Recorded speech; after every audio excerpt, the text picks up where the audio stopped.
I've included in these demonstrations some store-bought things.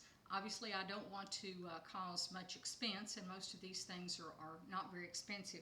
But some of them I find pretty interesting to keep around just because they entertain me as well. This is called a Newton's Cradle. And interestingly enough, the concept behind this was not developed by Newton, but because it uses Newton's second law, people call this Newton's Cradle. And I bought this Newton's Cradle at Hobby Lobby, again, not an endorsement for them, for 12 bucks. So if you're interested, that might be it might be a nice soothing thing for your principal at school as well. Now, how does a Newton's Cradle work?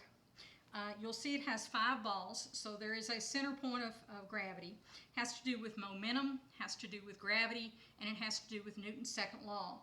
Newton's second law says force equals mass times acceleration.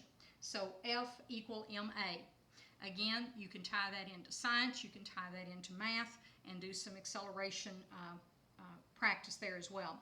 So if I take this first ball, make an assumption about what's going to happen when I drop this first ball against the others. So again, make a hypothesis about what you think will happen.